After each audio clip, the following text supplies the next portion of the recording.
সুপ্রিয় দর্শক শ্রোতা, আসসালামু আলাইকুম।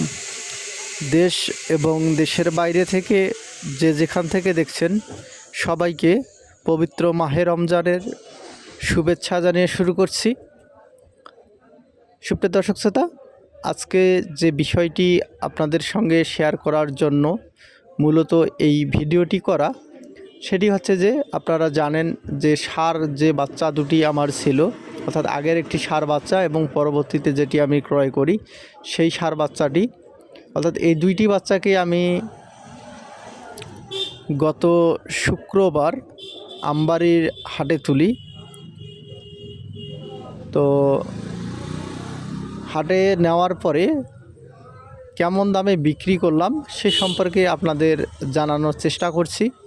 তো অবশ্যই আপনারা সম্পূর্ণ ভিডিওটি দেখবেন এবং খামার সম্পর্কিত বিভিন্ন তথ্য পেতে উদ্যোক্তা বিডি ইউটিউব চ্যানেলটি সাবস্ক্রাইব করে রাখবেন। সুপ্রিয় দর্শক শ্রোতা, যদিও ভিডিওটি একটু দেরিতে আপলোড করছি আমি, অর্থাৎ নানাবিধ কাজে ব্যস্ততার কারণে ভিডিওটি আপনাদের সঙ্গে শেয়ার করতে পারিনি, এজন্য আমি আন্তরিকভাবে দুঃখিত। তো সুপ্রিয় দর্শক শ্রোতা,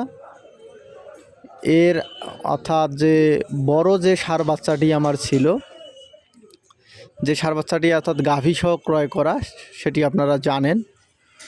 তো ওই ষাঁড় বাচ্চাটি আমি বিক্রি করি 59,000 টাকায়। যদিও প্রথম অবস্থায় 60,000 টাকা দাম বলছে আমার, কিন্তু ওই মুহূর্তে বিক্রি না করার কারণে পরবর্তীতে 1,000 টাকা কমে বিক্রি করতে হয় আমার। আর যে ছোট যে বাচ্চাটি আছে যেটি আমি ক্রয় করি, আপনারা জানেন যে 23,700 টাকার মতো খরচ যায়। তো এই ষাঁড় বাচ্চাটি বিক্রি করি 28,500 টাকায়।